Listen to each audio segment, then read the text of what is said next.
Welcome back to every exam channel friends. ఈరోజైతే నేను 23 August రోజు మార్నింగ్ షిఫ్ట్ అయినటువంటి stenographer grade 3 junior assistant typist field assistant paper చేయబోతున్నాను. So చాలామంది ఒక ప్రశ్న అడుగుతున్నారని కట్ ఆఫ్ ఎంత ఉండొచ్చు అని.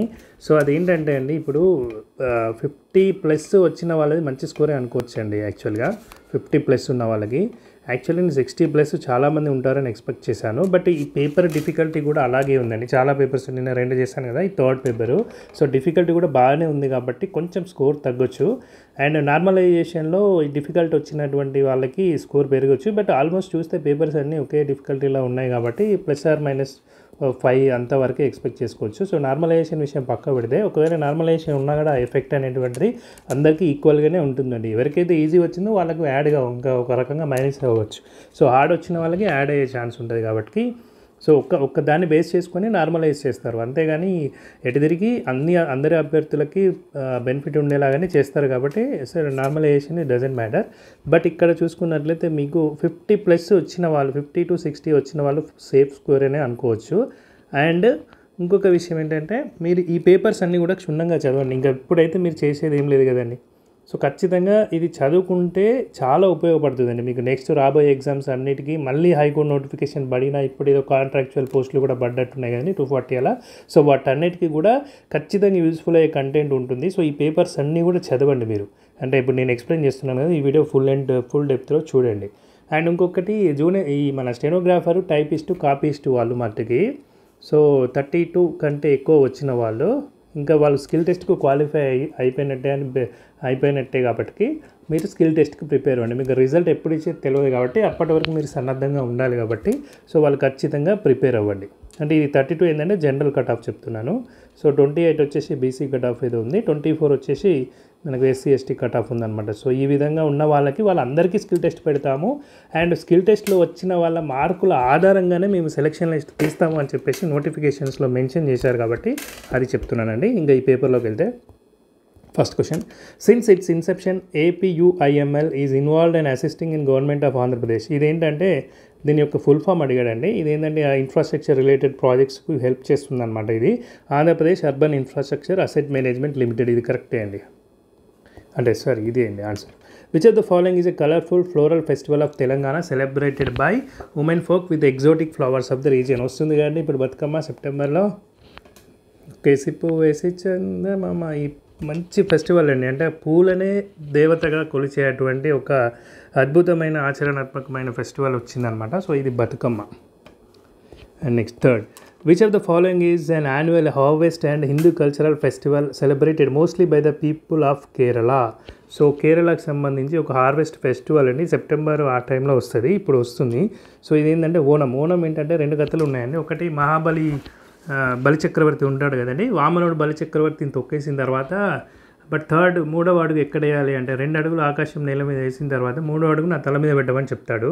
సో దాని గురించి అని చెప్పేసి ప్రసన్నుడు అయిన విష్ణుమూర్తి, వామన అవతారంలో ఉన్న విష్ణుమూర్తి ఏం చెప్తారంటే, సో నువ్వు సంవత్సరానికి ఒకసారి మళ్ళీ వచ్చి నీ రాజ్యాన్ని చూసుకోవచ్చు అని ఒక వరం ఇస్తాడంట. సో ఈ ఓణం ఫెస్టివల్ టైంలో బలిచక్రవర్తి వచ్చి చూసుకొని అందరికీ సుఖశాంతులు ప్రసాదిస్తాడనేటువంటి ఒక నమ్మకం అండి.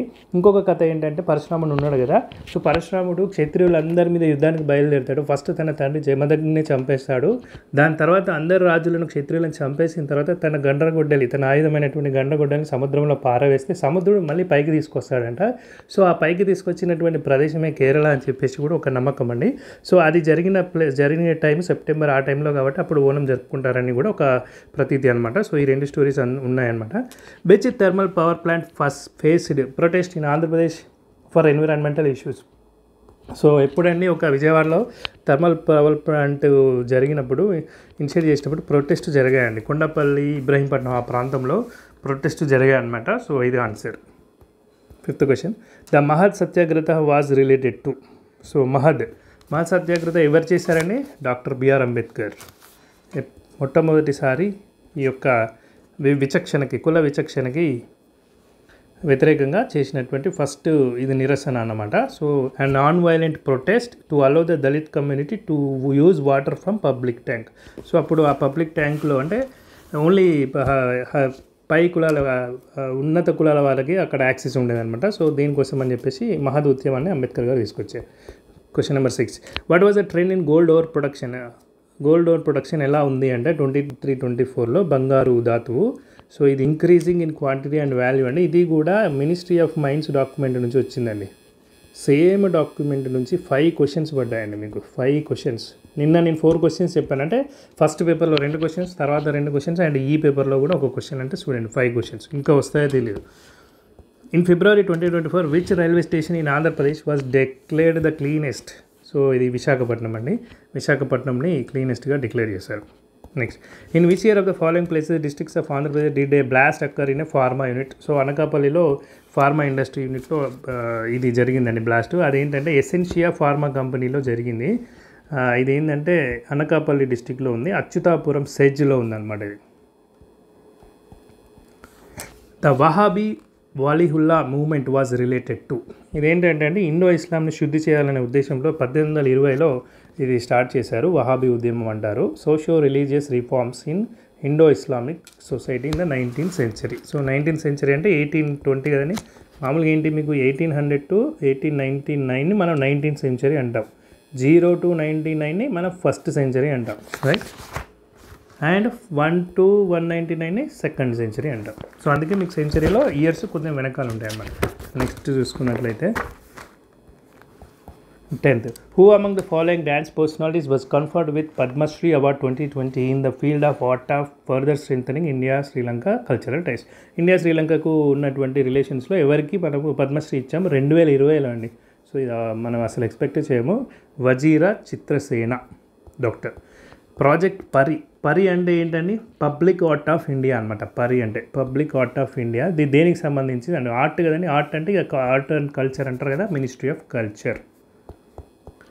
In which of the following years was the ministry of skill development and entrepreneurship established? So ఇది 2014లో స్కిల్ డెవలప్మెంట్ మినిస్ట్రీ అనేది ఎస్టాబ్లిష్ అయిందండి నరేంద్ర మోడీ గారి ప్రభుత్వంలో మొట్టమొదటిసారి. In which of the following years was the salary of president of India increased from? So ఇది 2008లో మనకు 50,000 నుంచి 1,50,000కి increase అయింది. అండ్ 2018లో 1,50,000 నుంచి ఇప్పుడు ఉన్నటువంటి ఎంత ఉందండి ప్రజెంట్? 5 లక్షలు. ప్రెసిడెంట్ యొక్క శాలరీ 5 lakhsకి ఇప్పుడు పెరిగిందండి 2018లో. అది గుర్తుపెట్టండి. Which of the following states launch the super 6 guarantee? మీకు అందరికీ తెలిసిందే, మన రాష్ట్రమే Andhra Pradesh. 15. Which of the following national parks in India is known for being the last refuge of the Asiatic lion? So Gir national పార్కే కదండి ఏషియాటిక్ లయన్స్కి ప్రసిద్ధి అని చెప్పుకుంటాం కదా, గిర్ నేషనల్ పార్క్. అదేవిధంగా ఒంటి కొమ్ము ఖడ్గమృగాలకు ప్రసిద్ధి అంటే ఏం చెప్తామండి? Kaziranga national park. ఇలా ఒక్కొక్క దానికి ఒక్కొక్కటి కొంచెం ఫేమస్ ఉంటాయండి, అవి గుర్తుపెట్టుకోండి, ఎప్పుడైనా అడగవచ్చు. Next, when was the dam on the Krishna at Vijayawada constructed? Anicut అన్నాడు కానీ యాక్చువల్గా యానికట్ అంటే ఆనకట్ట అండి.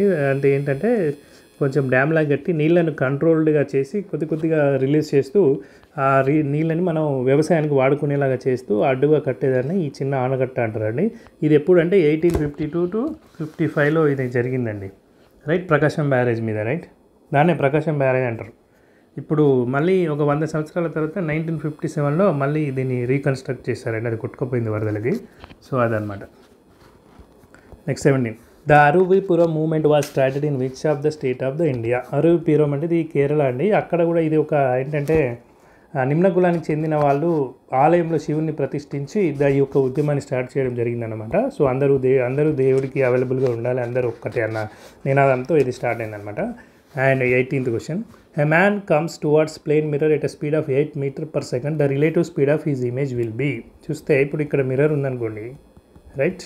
సో ఒక పర్సన్ ఇట్లా వస్తున్నాడు అనుకోండి, ఇక్కడ మిర్రర్లో ఉన్నటువంటిది కూడా ఇలా వస్తుంది కానీ, బట్ ఇక్కడికి మనం చూసుకుంటే ఈ ఇమేజ్ ఎంత డిస్టెన్స్ ట్రావెల్ చేసినట్టు అండి? 16 meters ట్రావెల్ చేసినట్టు. సో మనకు ఎందుకంటే డబుల్ కనిపిస్తుంది అనమాట మనకు. ఎట్లా ఇక్కడ మనం జరిగే దూరము ఉంటుంది, ఆ ఇమేజ్ జరిగే దూరము ఉంటుంది. సో రెండు కలిపేసరికి మనకు డబుల్ అయిపోతుంది, అందుకే 16 meters per second అనమాట. As per the ministry of consumer affairs, food and public distribution, what was the rank of the India among the sugar exporter countries? So second అండి. Second మన India sugar ఎక్స్పోర్టర్లో అన్ని దేశాల కంటే second మనం ఎక్కువ ఉత్పత్తి చేస్తున్నాం. మన ఫస్ట్ ఎవరంటే బ్రెజిల్ అండి, గుర్తుపెట్టుకోండి. Which joint military exercise did India and Nepal conduct from 31st December? ఇండియాకి నేపాల్కి మధ్యలో ఉన్నటువంటి ఈ యొక్క జాయింట్ మిలిటరీ ఎక్సర్సైజ్ని మనం సూర్యకిరణ్ అంటామండి. నేపాల్ది సూర్యకిరణ్ గుర్తుపెట్టుకొని. అండ్ మిత్రశక్తి వచ్చేసి శ్రీలంకది, ఇండియా శ్రీలంక మిలిటరీ ఎక్సర్సైజ్ వచ్చేసి మిత్రశక్తి. యుద్ధ అభ్యాస్ వచ్చేసి ఇండియా యూఎస్ఏ. అండ్ గరుడ శక్తి వచ్చేసి India Indonesia. Very very important, గుర్తుపెట్టుకోండి, వచ్చే అవకాశం ఉంటుంది నెక్స్ట్ కమింగ్ ఎగ్జామ్స్లో. Next 21st. According to the national sports policy which of the following major focus growth of grass root level. మన కొత్త పాలసీ ప్రకారం ఏంటంటే బ్లాక్ లెవెల్ అంటే చిన్న పంచాయతీ లెవెల్లో అట్లా సమితి మండల్ లెవెల్లో కానీ ఈ యొక్క స్పోర్ట్స్ ఇన్ఫ్రాస్ట్రక్చర్ డెవలప్ చేసి కమ్యూనిటీ ప్రోగ్రామ్స్ చేయాలని చెప్పేసి ఇది ఉందండి. A bill was introduced in Lok Sabha 22 March 2021 to establish the dash as the principal development financial institution for infrastructure financing. So మౌలిక వసతుల కోసం ఒక సంస్థను ఏర్పాటు చేయడం జరిగిందండి లోక్సభలో బిల్ పెట్టి. ఆ సంస్థ ఏంటంటే national bank for financing infrastructure and development. దీని యొక్క హెడ్ క్వార్టర్స్ ఎక్కడ ఉంది అంటే ముంబై అండి. During which of the following years did Alberuni travel India. Alberuni మనకి ఎప్పుడు వచ్చాడు ఇండియాకి అంటుండే. ఈ అల్బెరూని ఎవరంటే అసలు ఒక మన లిటరేచర్ సాహితీవేత్త. ఇతను ఎక్కడి నుంచి వచ్చాడంటే మన మహమ్మద్ గజనీ ఉంటాడు కదా, మహమ్మద్ గజనీ దండయాత్రలు చేసిన టైంలో మహమ్మద్ గజనీతో పాటుగా వచ్చిన అతను అల్బెరూని. ఇతను దగ్గర ఒక దశాబ్దం ఇండియాలో ఉండి సో ఈ పీరియడ్ మధ్యలోనే ఉన్నాడండి. ఉండి ఒక బుక్ కూడా రాశాడు, కితాబ్ ఉల్ హింద్ అని చెప్పేసి ఒక బుక్ రాశాడు. సో దీంట్లో ఆయన ఏం చేశాడంటే ఇండియన్ సొసైటీ యొక్క కల్చర్ గురించి రాశాడనమాట. అంటే వీళ్ళు మన ఆచారాలు ఎలా ఉంటాయి ఇవన్నీ కూడా ఆ బుక్లో రాశాడు. The inter tropical convergence zone is also known as monsoon trough అంటారండి. ఇదేంటంటే మనకు లో ప్రెషర్ రీజియన్స్ ఉంటాయి. సో దీన్ని బేస్ చేసుకుని మనకి ఏంటంటే వర్షాలు పడుతుంటాయి అనమాట. ఇది ఈక్వేటర్ ఉంటుంది కదా, ఇప్పుడు ఈక్వేటర్కి ప్యారలల్గా ఇలా వెళ్తూ ఉంటుంది ఒక జోన్ కొంచెము. సో ఇక్కడ ఏంటంటే మనకు ఈ వర్షం వచ్చే అటువంటి సూచిక ఎక్కువ ఉంటుందన్నమాట, లో ప్రెషర్ ఏరియా అనమాట. Next, according to Kalhana the Karkota or Naga dynasty was founded by దుర్లభవర్ధనుడు అనే అతను ఈ కర్కోటకి నాగా డైనస్టీని ఫౌండ్ చేశానని చెప్తాడు. యాక్చువల్గా ఏంటంటే ఇతను అప్పుడున్న రాజు యొక్క కూతుర్ని పెళ్లి చేసుకున్నప్పుడు తను అబద్ధం ఆడి ఏదో ఒక వంశం పేరు లేకపోతే మనకు ప్రెస్టీజ్ ఉండదని చెప్పేసి నేను నాగవంశానికి సంబంధించినవన్నీ పాతాళలోకం ఉన్నటువంటి వాళ్ళు నా పూర్వీకులు అని చెప్పేసి చెప్పాడని చెప్పేసి కూడా ఒకటి ఉంటుందండి. ఏదేమైనప్పటికీ అప్పటి నుంచి ఈ నాగా డైనస్టీ స్టార్ట్ అయింది కాబట్టి ఫౌండెడ్ వే అంటే దుర్లభవర్ధనుడు. నెక్స్ట్, ఇది కూడా రెండు స్టేట్మెంట్స్ కరెక్టే అండి. సో ఇదేంటంటే ICT information and communication technology ఉంటుంది కదా, సో దాన్ని వ్యవసాయంలో యూజ్ చేయడం కోసము షోకేస్ చేయడం జరిగిందని ఇండియన్ మొబైల్ కాంగ్రెస్లో. Which of the following articles related to finance commission related article 280 అండి. ఇప్పుడు ఎలక్షన్ కమిషన్ మీద చర్చ జరుగుతుంది కండి. సో రాబోయే ఎగ్జామ్లో దీని గురించి రావచ్చు. ఎలక్షన్ కమిషన్ యొక్క ఆర్టికల్ ఎంత అండి? 324. Which Indian regulatory body approved the SSI mantra surgical board. నిన్న వచ్చిందండి same question.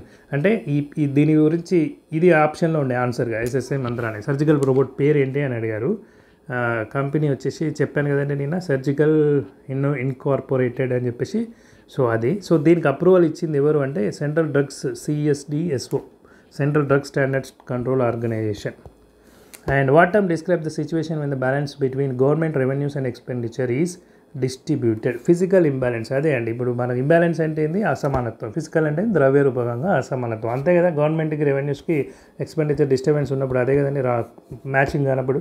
The preamble of the constitution of India was modified for the first time by which of the following constitution amendment. నిన్న చెప్పానండి same. నిన్న మీకు ఎక్కడ చెప్పాను? నిన్న పేపర్లో స్వరణ్ సింగ్ కమిటీ గురించి చెప్పినప్పుడు చెప్పాను. ఏం చెప్పాను? స్వరణ్ సింగ్ కమిటీ ఎప్పుడు ఏర్పాటు చేశారు? 1976. ఇది 1976 అంటే ఎప్పుడు? ఇది 1975 to 77 మధ్యలో ఎమర్జెన్సీ పీరియడ్ టైంలో. సో వాళ్ళు ఏం చెప్పారు? వ్యక్తులకి ప్రాథమిక హక్కులే కాదు బాధ్యతలు కూడా ఉండాలి, విధులు కూడా ఉండాలని చెప్పేసి స్వరణ్ సింగ్ కమిటీ రికమెండ్ చేసింది కదండి.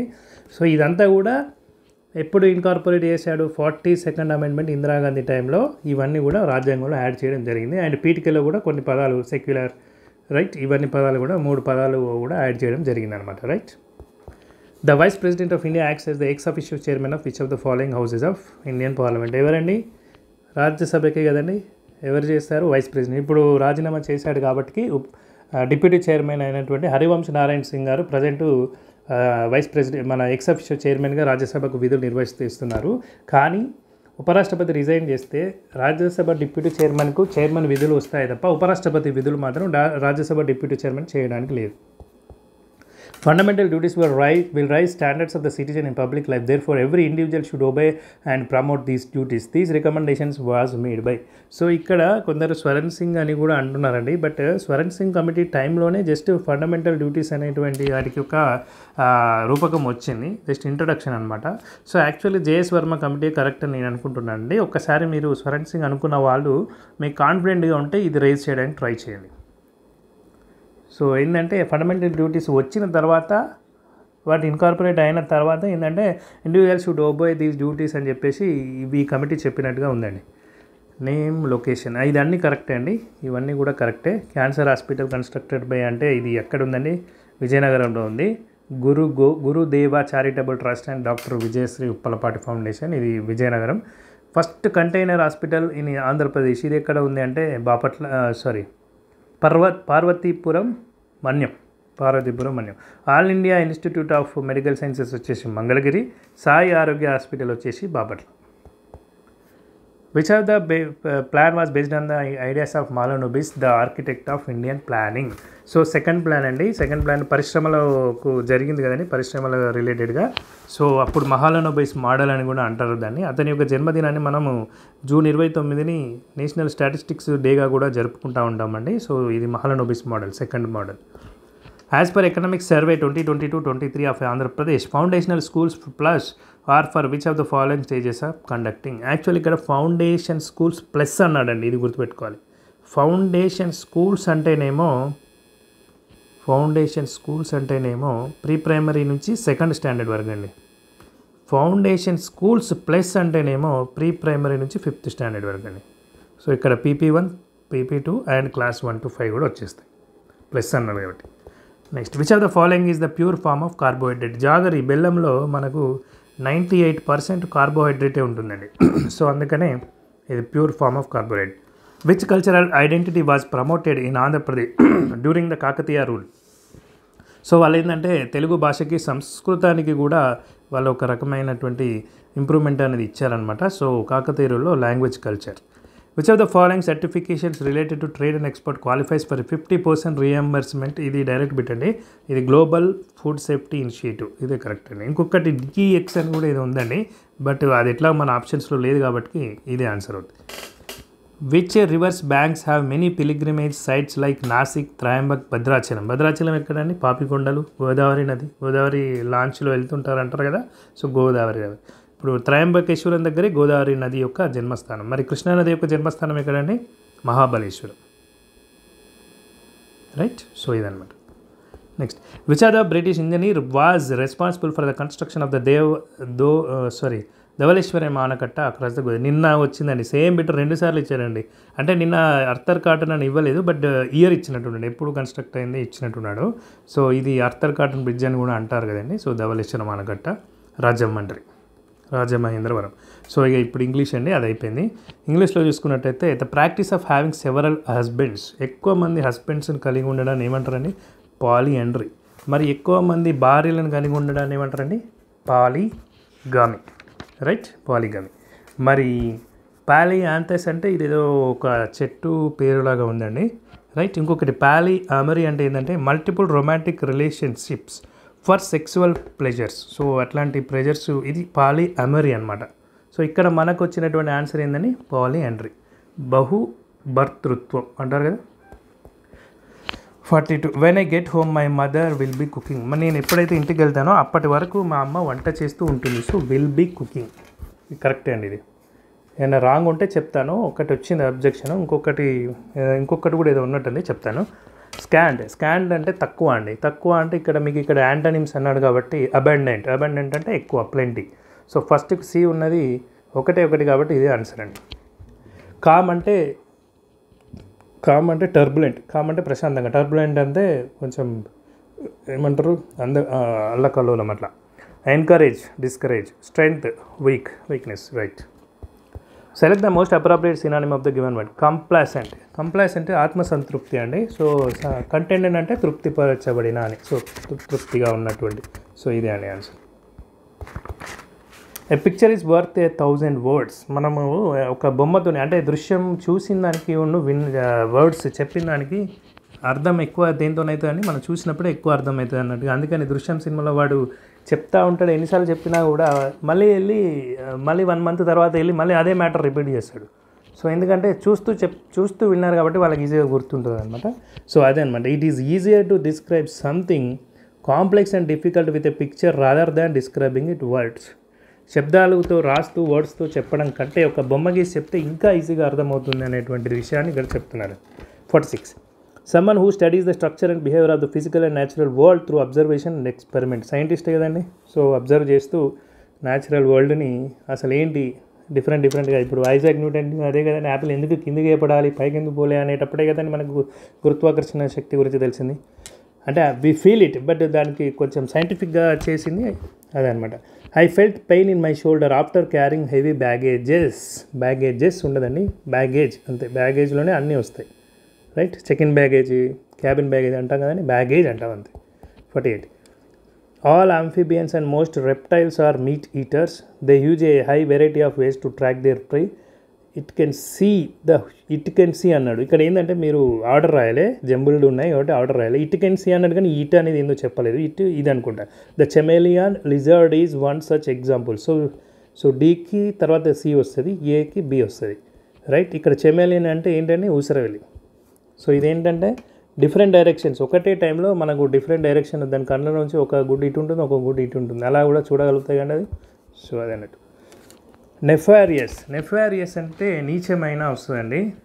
So characterized by malevolence and immoral action. Malevolence అంటే అపకారం చేయడం, ఇతరులకు హాని తలపెట్టడం అంటారు కదా. సో నెఫారియస్ అంటే కూడా నీచమైన, అది రిలవెంట్ అండి. 4 sentences రిలేటెడ్ టు టాపిక్ అవును. ఒకటి ఆడ్ వన్ ఉందండి, ఆడ్ వన్ ఉంది ఇక్కడ. ఫస్ట్ ఏంటంటే సినోయిల్, లెమోనిల్ అండ్ హెన్స్ అరోమాటిక్, ఇది కూడా ఒక సుగంధ ద్రవ్యం గురించి చెప్తున్నాడు. కార్డమమ్ సుగంధ ద్రవ్యం, అది ఎక్స్పెన్సివ్. సఫ్రన్ తర్వాత రెండో ఎక్స్పెన్సివ్ అదే అంటున్నాడు. Indian cardamom is known to heavy varieties, Malabar cardamom, Mysore cardamom. So 3 సుగంధ ద్రవ్యాల గురించి చెప్పాడు. There for the evidence is currently not strong enough to make claims that the spice would have the same effect in animals. అసలు ఇది ఇర్రిలవెంట్గా ఉందని. So ఇదే odd one. ఇక్కడ while solving this mathematical problem I again realised that it is easier said than done. ఏమంటారు, చెప్పుడు కంటే చేయడం కష్టం అంటారు కదా. సో అది చేయడం కంటే చెప్పడం ఈజీ అనే ఉద్దేశంలో వచ్చింది. What may seam comparatively easy to May prove tough to complete. So చెప్పడానికి ఈజీగా ఉన్నది కంప్లీట్ చేయడానికి టఫ్ అయ్యే అవకాశం ఉంటుంది. సో దాని గురించనే ఆడ మ్యాథమెటికల్ ప్రాబ్లమ్ ఏముంది ఇది చేసేయచ్చు అని చెప్పినంత ఈజీ కాదు చేస్తున్నప్పుడు అని చెప్పేసి అదనమాట. Select the most appropriate idiom అంటే జాతీయాలు ఉంటాయి కానీ. Towards the end of the year the roommates finally decided to settle their differences and become friendship again. So వాళ్ళకు ఉన్నటువంటి భేదాభిప్రాయాన్ని సెటిల్ చేసుకొని మళ్ళీ ఫ్రెండ్స్గా ఉండిపోదామని ఫైనల్గా డిసైడ్ అయ్యారంట రూమ్మేట్స్. ఇక్కడ బరీ ద హ్యాచెట్ అంటే ఏంటంటే, హ్యాచెట్ అంటే గొడ్డలండి. సో పూర్వం ఆది మానవ జాతుల్లో వాళ్ళు జాతి విరోధాలను పక్కన పెట్టి ఫ్రెండ్లీగా అవ్వాలనుకున్నప్పుడు ఈ గొడ్డలిని కప్పెట్టేవాళ్ళట అండి. సో అందుకే బరీ ద హ్యాచెట్ అంటే అది కాలక్రమేణా ఏమైంది, ఏదైనా డిఫరెన్సెస్ ఉంటే వాటిని క్లోజ్ చేసుకొని మళ్ళీ ఫ్రెండ్స్లాగా ఉండిపోవడానికి ఈ జాతీయాన్ని వాడతారు. అండ్ ఇంకా 3 జాతీయాలు ఉన్నాయి కదా, అవి కూడా చెప్పేసుకుందాం. టర్న్ ద టేబుల్ టర్న్ చేయడం అంటే ఇప్పుడు వెనకట బోర్డ్ గేమ్స్ ఆడేటప్పుడు సో ఇట్ సైడ్ అడ్వాంటేజ్గా ఉంది అని చెప్పేసి నెక్స్ట్ టైం ఆడేటప్పుడు ఈ టేబుల్ని ఇటు టర్న్ చేస్తారనమాట.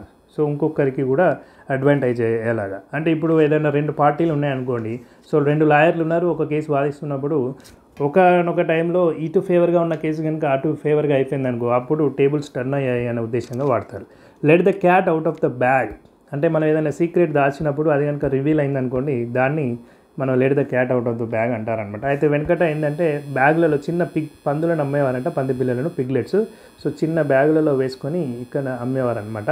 సో ఈ బ్యాగులో వేసేసి అమ్మేసేటప్పుడు పిల్లులను కూడా, చిన్న పిల్లులను కూడా అమ్మేసేవారంట. ఒకవేళ పిల్లులు లెస్ కాస్ట్ యాక్చువల్గా అప్పుడు, అంటే ఆ యొక్క జాతీయానికి సంబంధించి చెప్తున్నా. సో పంది ప్లేస్లో పిల్లిని పెట్టేసి ఇచ్చేసేవారంట. వాడు ఇంటికి పోయి చూసుకునే వరకు కూడా వాడికి తెలియదు. అయితే ఒక్కొక్కసారి మధ్యలో పిల్లి బయటకు వచ్చేస్తే వాడికి తెలుస్తుంది. సో అప్పుడు వీడు మోసం చేస్తున్నాడు అని తెలుస్తుంది. అంటే మనం దాచే సీక్రెట్ బయటపడే సందర్భంలో let the cat out of the bag అని వాడతారు. Draw a line in the sand. So ఇసుకలో ఒక గీత గీయడం అంటే ఏంటంటే మన యొక్క లిమిట్స్ ఏంటి, వాళ్ళ లిమిట్స్ ఏంటి, మన లిమిట్స్ ఏంటి అని చెప్పేది సందర్భంలో ఈ యొక్క draw the line in the sand అని చెప్పి వాడతారు.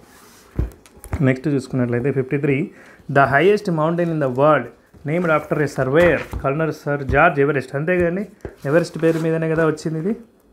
Who has been working on the trigonometrical survey of India from 1862. ఇక్కడ ఒక ఎర్రర్ కనిపెట్టాలి. సో 1860 to 1843 వరకు ఆయన వర్క్ చేశారు, బట్ హ్యాస్ బీన్ వర్కింగ్ అన్నాడు. రాంగ్ కదండి. సో వర్క్డ్ అనాలి, అక్కడ వర్క్డ్ అనాలి. ఆ టైంలో వర్క్ చేశారు కాబట్టి వర్క్డ్ అనాలి. 54. సో ఇదేంటంటే ఏమంటారు, ఇది జంబుల్డ్ సెంటెన్స్ అండి. సో ఫస్ట్ చూడండి, ఫోర్ట్ అలెగ్రైజ్ బ్రెడిల్, తర్వాత అక్కడ water many people in the city far it has a far lower number of infant deaths. So శిశు మరణ రేటు తక్కువ ఉందంట. ఎందుకు ఉంది అంటే అక్కడ universal access to safe water కోసం వాళ్ళు యాక్సెస్ ఇచ్చారనమాట. ఎలా ఇచ్చారు అంటే average price of water is kept low, చాలా రేటు తగ్గించారు. అండ్ ఇంకా తర్వాత ఏం చేశారంటే ఆ వచ్చిన డబ్బులను కూడా మళ్ళీ వాటర్ కోసమే యూజ్ చేశారు.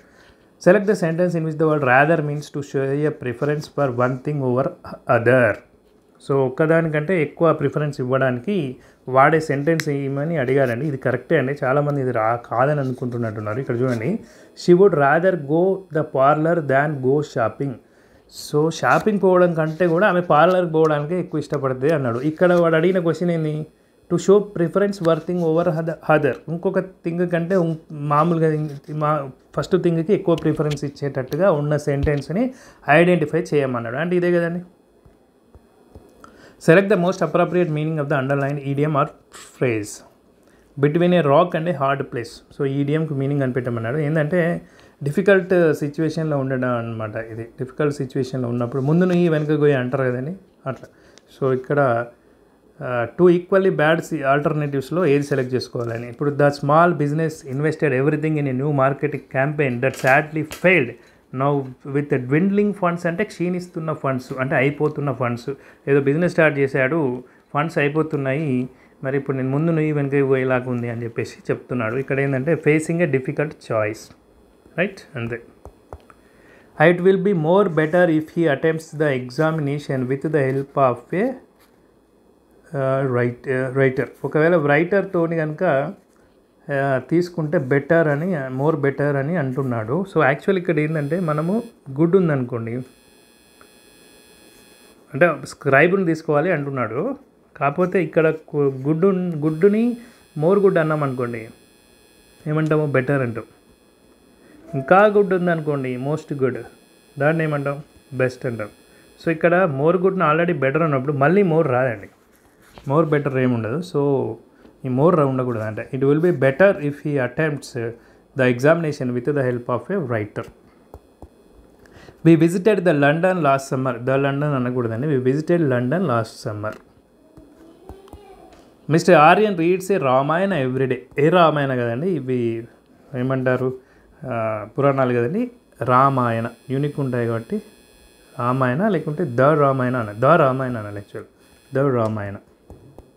60. Mister Ramesh and family live in the one roomed hut. Ramesh and వాళ్ళ కుటుంబము ఒక చిన్న గుడిసెలో ఉంటారు అంటున్నారు. ద అనకూడదు, ఒక గుడిసె కాబట్టి ఇక్కడ ద ప్లేస్లో ఏ ఉంటుంది. In a one roomed hut, ఒక రూమ్ ఉన్నటువంటి గుడిసెలో నివసిస్తున్నారు.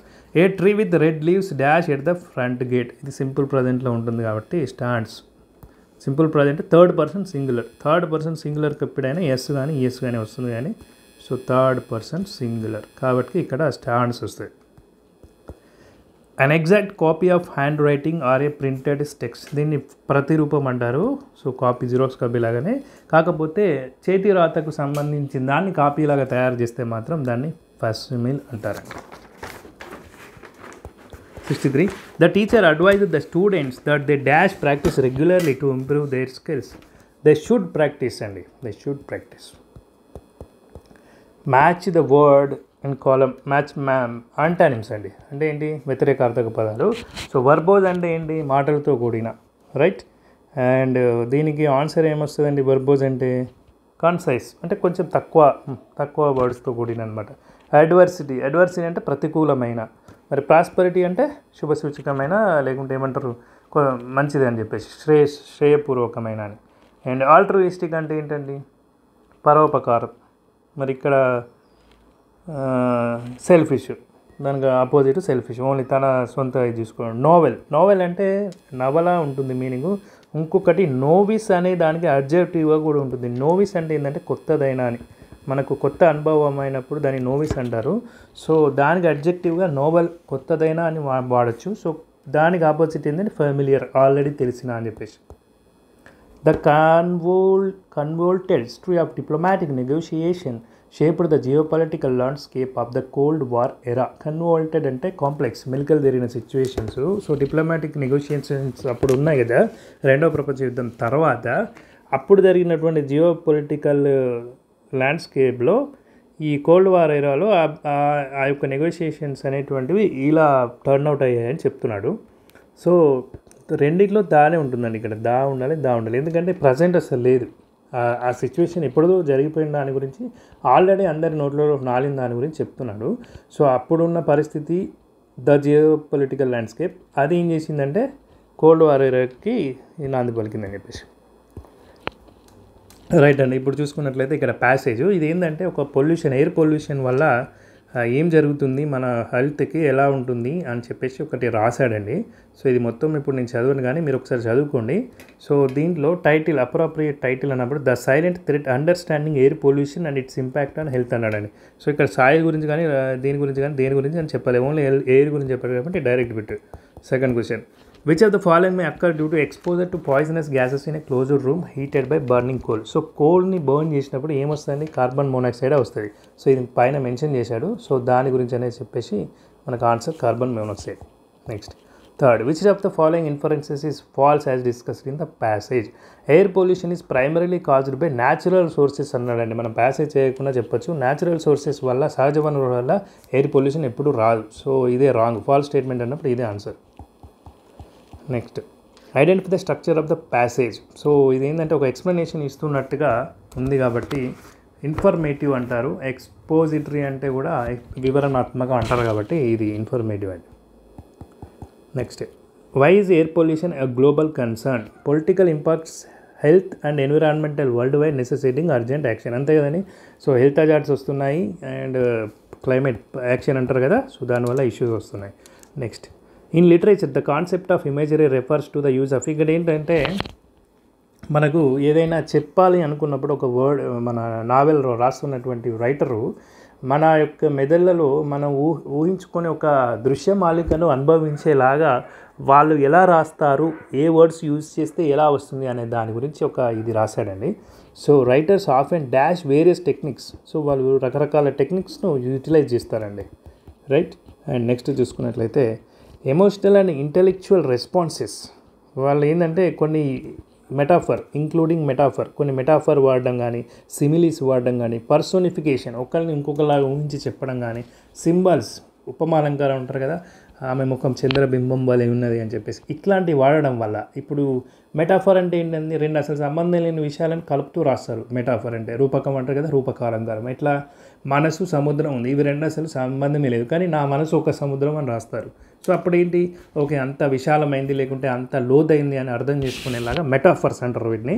సో ఇట్లాంటివన్నీ యూజ్ చేయడం వల్ల మనకి ఏమవుతుందంటే ఇంటలెక్చువల్ రెస్పాన్సెస్ వస్తాయన్నమాట. Right. Next, so visual imagery for instance helps readers from mental pictures while auditory imagery engages the sense of hearing by the describing sounds. So బొమ్మలు, అది మనం ఏంటంటే చూసే వాటి గురించి చెప్పినప్పుడు ఊహించుకుంటాము, అదేవిధంగా వినే వాటి గురించి చెప్పినప్పుడు కూడా అట్లా విన్నట్టుగా మనం ఫీల్ అవుతాం.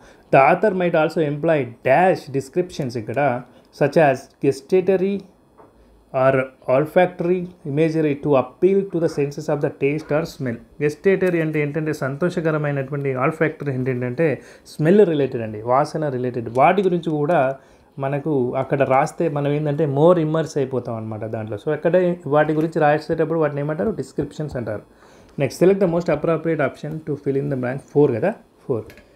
Imagery can greatly dash the depth and complexity of a written work. So ఇటువంటి స్కిల్ఫుల్ యూజ్ ఆఫ్ ఇమేజరీ, ఈ బొమ్మల్ని యూజ్ చేయడం వల్ల మనకి ఏంటంటే ఎన్హాన్స్ అయిపోతుంది, వాళ్ళు రాసింది వర్క్ అనేది ఒక ప్రొడక్టివిటీ యాడ్ అవుతుంది.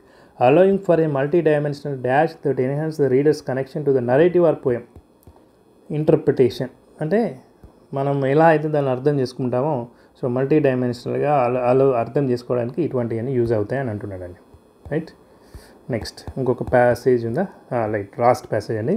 సో ఇక్కడ ఆర్టిఫిషియల్ ఇంటెలిజెన్స్ గురించి మాట్లాడుతున్నాడు. ఆర్టిఫిషియల్ ఇంటెలిజెన్స్ వల్ల ఎన్ని లాభాలు ఉన్నాయో కొన్ని ఎథికల్ కన్సర్న్స్ కూడా ఉన్నాయని చెప్తున్నాడు. ఏంటంటే ఒక్కొక్క ఆర్టిఫిషియల్ ఇంటెలిజెన్స్ చాట్బోట్స్ ఒక్కొక్క రకంగా బిహేవ్ చేస్తున్నాయి. ఎలా అంటే వాటికి బయాస్ వచ్చేసింది అని చెప్పేసి ఆథర్ చెప్తున్నాడు. బయాస్ అంటే ఏంటంటే పక్షపాతం. అంటే ఇప్పుడు గ్రోకో ఏఐ ఒకలాగా చెప్తే వేరే జెమినీ ఏఐ ఇంకొకలాగా చెప్పచ్చు. సో ఏంటంటే ఎందుకంటే వాళ్ళకు ఫీడ్ చేసిన ప్రోగ్రామింగ్ తోటే కదండి అవి బిహేవ్ చేసేవి. సో అటువంటి కొన్ని ఎథికల్ కన్సర్న్స్ ఉన్నాయని చెప్పేసి ఆథర్ చెప్తున్నాడు. So AI's rapid advancement offers major benefits but raises ethical concerns, right. So benefits ఉన్నప్పటికీ కూడా కొన్ని కన్సర్న్స్ ఉన్నాయని చెప్తున్నాడు. కాబట్టి ఇది సమ్మరీ ఆఫ్ ప్యాసేజ్ అదే అండి. Next central theme of the passage. So central theme అన్నా కూడా సేమ్ అదే అండి. రైజింగ్ ఇక్కడ ఏంటంటే ఏ డెవలప్మెంట్ డ్యూయల్ నేచర్ అంటే ఒకటి డెవలప్మెంట్గా ఉంది, యూజ్ అవుతుంది, బట్ ఎథికల్ కన్సర్న్స్ కూడా ఉన్నాయి. చూడండి ఎథికల్ కన్సర్న్స్ కూడా ఉన్నాయి. సో సేమ్ ఇదే మళ్ళీ. Next which of the following best describes the structure of the passage. అంటే స్ట్రక్చర్ ఏమంటే ఫస్ట్ దాని యొక్క బెనిఫిట్స్ చెప్పాడండి, తర్వాత దాని యొక్క కన్సర్న్స్ ఏముంటాయి, ఎథికల్ ఛాలెంజెస్ ఉంటాయని చెప్పాడు. దాని తర్వాత ఏం చెప్పాడంటే కొలాబరేషన్ అయ్యి దీనికి రెస్పాన్సిబుల్ యూజ్ చేస్తే దీన్ని మనము అధిగమించవచ్చు అని కూడా సజెషన్స్ అనేటువంటి ఇచ్చాడండి. సో అందుకని next real world concerns about AI. It addresses the how AI is currently being integrated into industries such as health care and finance while discussing the ethical challenges. Same అండి, మన ఇండస్ట్రీస్కి ఎలా ఉపయోగపడుతుంది, అదేవిధంగా social concerns ఎలా rise చేస్తున్నాయి, same ethical concerns వల్ల. Fifth question, what is the tone of the passage. So బ్యాలెన్స్డ్గా use చేస్తాడు కదండి టోను, క్యాషియస్గా యూజ్ చేసి మరీ రూడ్గా ఇట్లా ఇన్ని నెగటివ్స్ ఉన్నాయని చెప్పకుండా, సో పాజిటివ్స్ ఉన్నాయి, నెగటివ్స్ ఇవి ఉన్నాయి, బట్ మనం ఇట్లా అడ్రస్ చేయాలని చెప్పాడు కాబట్టి so first option is right answer అండి. So that's the end of the video అండి. Thank you friends. ఈ వీడియో కనుక మీకు నచ్చినట్లయితే ఒక లైక్ చేయండి, అదేవిధంగా చేశారా ఎవరికైతే యూజ్ ఉంటుందో వారికి షేర్ చేయండి. అండ్ కొత్త జాబ్ నోటిఫికేషన్స్ కోసం వెయిట్ చేస్తున్న ప్రతి ఒక్కరూ ఛానల్ని సబ్స్క్రైబ్ చేసుకొని బెల్ ఐకాన్ క్లిక్ చేయండి, జాబ్ అప్డేట్స్ అందుతాయి. అండ్ అదేవిధంగా టెలిగ్రామ్ గ్రూప్స్లో కూడా జాయిన్ అవ్వండి, జాబ్ అప్డేట్స్ పొందండి. Thank you friends.